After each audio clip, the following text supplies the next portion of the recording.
Hello everyone, welcome back to Anchored. Anchored is a TV show that is focused on helping you stay rooted in the faith. We are so excited to have you joining us, whether you're here in person or watching online. This episode is being sponsored by Pressed and Blessed, a Catholic ministry that has its focus on beauty and the saints. We'll be back in just a moment with our guest, and I promise you don't want to miss this.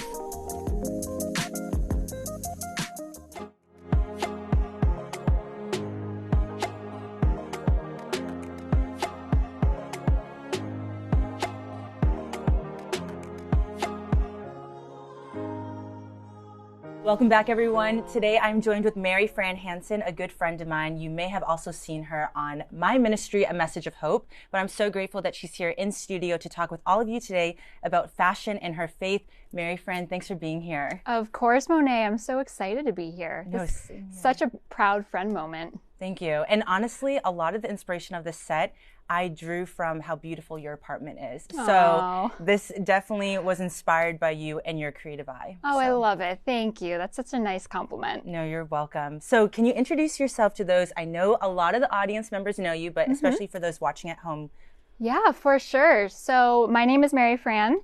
My story begins in Western New York, where I was born and raised. Yeah. I grew up there. I'm one of 5, so with my 4 siblings, and it was a wonderful place to grow up. I'm so grateful for it.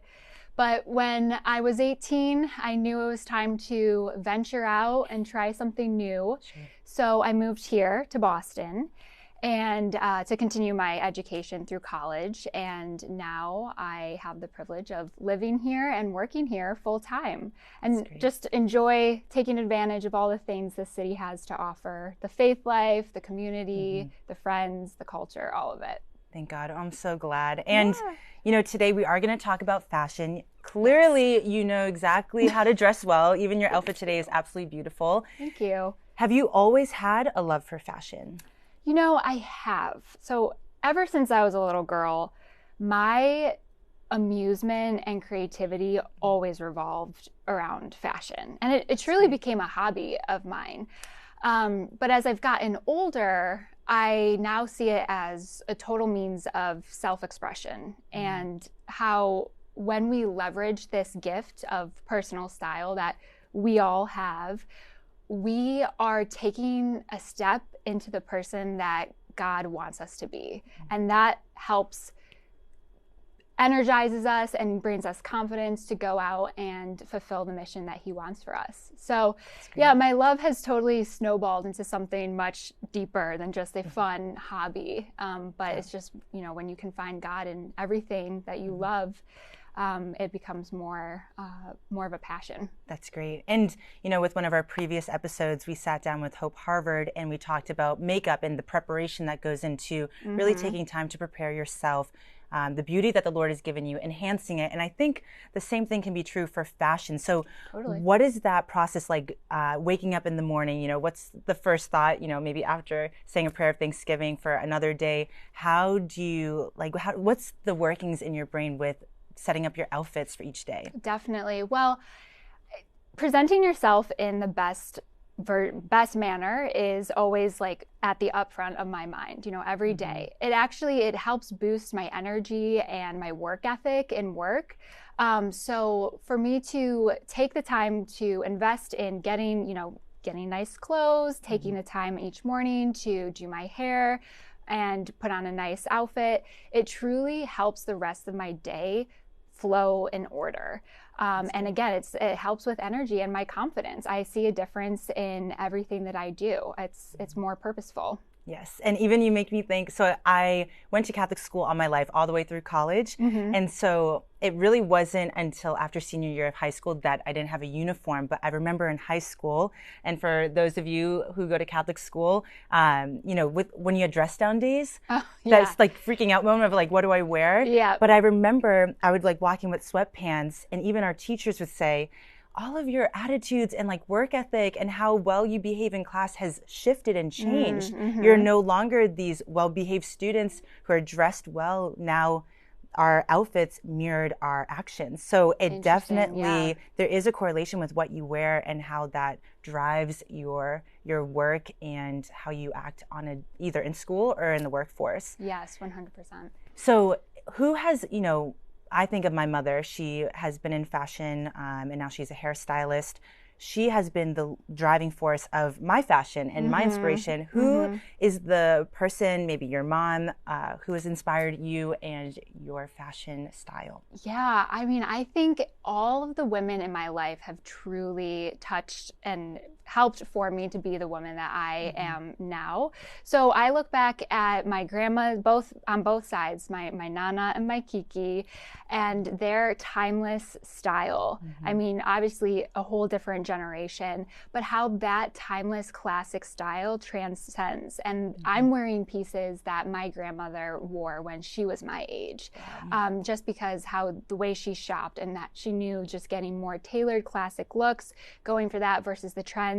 You'll have these pieces in your wardrobe for years. Exactly. So yeah, I look to all the women in my life, my grandmother and my mother for sure. Wonderful. Now, tying in the faith portion. Yes. I've had my fair share of when I wasn't living out the faith to my best of my ability, maybe in my college years. That also translated to how I dressed on a day-to-day basis. With you growing in relationship with God and in your faith, how has your clothing and your fashion sense changed with that? Yeah, I mean, it's been really beautiful to see how God has just evolved all areas of my life as my relationship with him has deepened. And I first went from thinking that this word modesty was so old-fashioned, restrictive, just a dowdy concept, to then understanding it as a beautiful virtue that we're called to live out. And so as I grew closer to our Lord, I saw that modesty isn't just about appearance. It's the way you live your life. Right. And, it's your behavior, the way you speak, your manner, your spending habits, and then, of course, the way that you present yourself. It all needs to represent him. And so inviting God into my life, allowing him to come and take control, he so naturally helped me grow in that desire to live out modesty. It was all from him in such a natural way. Beautiful. And what about Mary Fran for maybe those here in person or watching online? We always have new fashion trends. Even the fact that you're wearing some of your grandmother's pieces means that fashion always comes back around with how it once was some years ago to present day. But for the standards that sometimes society puts up of, if you don't have your Doc Marten shoes or if you don't have your LL Bean backpack, you're somehow out of sync with everyone else. Yeah. What do you have to say to almost going against being slaves to fashion and saying, no, you can actually show your own identity through what you wear, or it's okay to not dress like all the girls or guys in your circle? So how has that affected you, your fashion journey? Definitely. Well, whenever I look in the mirror, at the start of every day, I always ask myself, is this outfit a true reflection of the person that I am? So I start there. Yeah. Second, I mean, it's a lot easier said than done, but I try not to think about what others are wearing and if what others are wearing makes me feel like an outsider, because I know that I need to uphold this God-given dignity that he has given us, and I want to show people that I take my role as a follower of Christ seriously, and that I take what he did for us seriously. Being his daughter, being the daughter of a king is such an honor, and we need to present ourselves in that way. Yes. And so to uphold that's what I always remind myself. If there's a trend that isn't dignifying, I remember, I don't want to resort to wanting to fit in, but instead, who am I living for, and what is my message that I'm trying to bring? Amazing. And I do know that you brought some really beautiful pieces for us to walk through. So at this point, we're going to get ready to move to our second segment, where Mary Fran is actually going to show us some clothes that we can pair well for both men and women. So stay with us. We're going to be right back after this commercial break.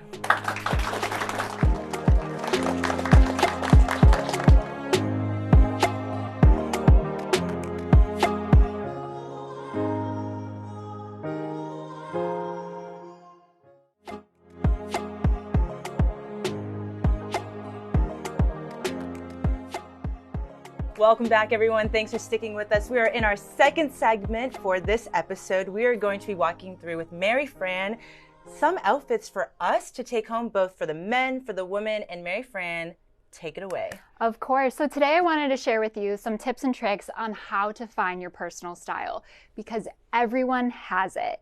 So we're going to learn how to maximize your wardrobe and build your capsule closet. Now, in the event that you do have to, go out and shop and buy some new things, I want to first start off with the 5 outfit rule. Ooh. So remember this every time that you go shopping. The 5 outfit rule means if you hold a piece and you're kind of debating whether or not to get it, do I love it? Do I hate it? Will I ever wear this? How to help you reduce having excess clothing in your closet, which makes it ultimately harder to put together outfits. Think before you buy it that will this piece pair well with at least 5 outfits that I already own? Smart. Right? Mm-hmm. So that will help you start to limit and know exactly what you own, what you can go to in the morning when you don't know what to wear, and you just start to build that capsule closet through pieces like that. Wonderful. So when people ask, like, I don't know what my style is, I don't even know where to begin, what you want to think about is, what do you reach for in your closet that makes you feel really special, that makes you feel confident and the most yourself? That is your style. And from there, you can evolve it, add in, different things to enhance and elevate your look. So with that, my 3 tips I wanted to share for you. Now, this is definitely lady focused, but don't worry, men, we'll give you some love as well. But my first tip is start with basics. But basics do not have to be boring. Exactly. What the key is to look for in your basics is details. When you have a lot of different, details, again, it enhances the look. It can really pull it together. It makes it less boring. And again, it can make it more chic and elevated. Yes. So for example, we have this blue blazer here, and you know what? This was actually my grandmother's. I know earlier in the segment we spoke about that timeless style. This is one of them. So I would wear this with a basic outfit underneath with probably all black, but this jacket completes the whole look because of this bold detailing along the side, and yet it still goes with anything, any simplistic outfit. Right. Even the trimming of the red along here just adds an extra pop too. Exactly. And you don't even have to wear a necklace with that either. Right. So that makes it even more simple. That's beautiful. Another piece that everyone should own is a pair of black slacks. Ooh. So these that I have are high-waisted, which I find nice. are more flattering. But here again, a basic piece. What helps make this different are the buttons there. That and what I would pair this with is a white button down. I would do a French tuck there, and instantly a more chic look than just wearing this with a normal t-shirt. That's true. And even everyone always says brown and black don't match. I would love, real quick, can you pair brown and black? 100%. All right, there you have it, folks. You can pair them. Do whatever you want. It's your style, whatever makes you feel like you. So next up, another key thing to remember is accessories are your friends. Every accessory just immediately dresses up an outfit. So I am one who really likes monochromatic looks. So I like wearing one color. But what I do to help, bring that outfit to life is by adding some of my favorite jewelry pieces. Beautiful. So if I was wearing an all black outfit, I would then probably pair it with this chunky gold necklace to help give it dimension. I would also layer some of these gold necklaces with that. Now, in proportion, since that's already heavy with the jewelry, on your top half, I probably wouldn't do a statement earring. I would do something more simplistic, but I do think statement earrings are so key in every woman's wardrobe because they're so fun and it adds a lot of personality to your looks. It does. And then also don't forget about hair accessories. These are definitely making a comeback. You'll see them a lot more. Even in antique shops and thrift stores too, you can find them. Yes, yeah, that's a good shopping tip. So yeah, doing pretty barrettes, headbands, different things like that, again, help just bring an outfit to life. Yes. And then I also love my belts. That's where I'll help you carry a couple up here. That is where, again, another great area to bring color into a more basic outfit. And texture as well. I don't know if you can pick up on the texture here, but a lot of these are beautiful. And even if you had a gold top on, a gold jewelry like you have here, it all pairs very nicely. Exactly. And belts also help cinch at the waist if you're wearing a loose fitting dress. So this will help give you more of a figure, which is always very nice. Yes, it is. Great. All right. And then last but not least, I wanted to talk about proportion. So I'm a big fan of contemporary outfits. So it's more of that boho, loose look. But sometimes the way to go about doing a contemporary outfit is that you have to make sure if you're going to wear something looser on the bottom, so for example, these wide-legged pants, you want to wear a more form-fitting top versus doing baggy. So just always remember that rule. You should never pair baggy with baggy. Some do it, some pull it off, but rule of thumb. Right. Something tighter with looser bottom. Exactly. And now for the men. Didn't want to forget about you guys. And this is courtesy of one of our audience members, Charlie Bowles. A great tip to remember while you're thinking about how to maximize your wardrobe, remember that it's okay to mix and match your different styles. So having a dressy look with a more dressed down works really well. Every guy has a nice jacket, blazer, sports coat in their closet. This can be paired with a more casual look on the bottom. I think it's nice to have a jacket that isn't just your standard black or blue, but getting maybe a pattern jacket like a plaid or maybe a burgundy. This one in the nice camel color. Again, it adds a different look to it and a dimension. So very easily, you can just wear this with a white button down and then a pair of jeans. And throw on a pair of loafers with that, and you get a very casual prep outfit there that you can wear to many different things. Right. And that's the thing, we've talked about this before. So many of these outfits can be your date night outfits. They could be your casual Friday outfits. They could be versatile where it's not feeling like you have to buy a wardrobe for every single event or thing in your life. You can utilize this and then also have almost a minimalistic mindset where you're not overspending, and like you're saying, it's all about maximize your wardrobe. Everything that you own, you can wear and make and evolve that into what your personal style is. Right. That's so true. Yeah. So, Mary Fran, do you have any words of encouragement for people who are, again, still struggling a little bit with trying to find their style, trying to find how to dress for the Lord, because we dress for Him first, and then for ourselves, and then for others. So, any last minute thoughts or words of encouragement? Well, first I would just say, always remember to have fun with it. The clothes that you are wearing should make you joyful. And wear pieces that, again, bring that confidence, help you remember your purpose, and give you that energy to go out and accomplish your very unique will and do it in great style. Yes, exactly. It doesn't get better than that. And again, I'm so grateful that you came on. I always am admired by your outfits and inspired by them. And I'm sure everyone here in the audience and watching is as well. So thank you, Mary Fran, for being here. And thank you all so much again for joining us here today on Anchored. We hope you can join us again on our next episode. God bless you all. And for our live studio audience, hang around, for we have a giveaway from Pressed and Blessed for you today and a meet and greet with our very own guest, Mary Fran. Don't forget to remain anchored in hope, and we'll see you next time.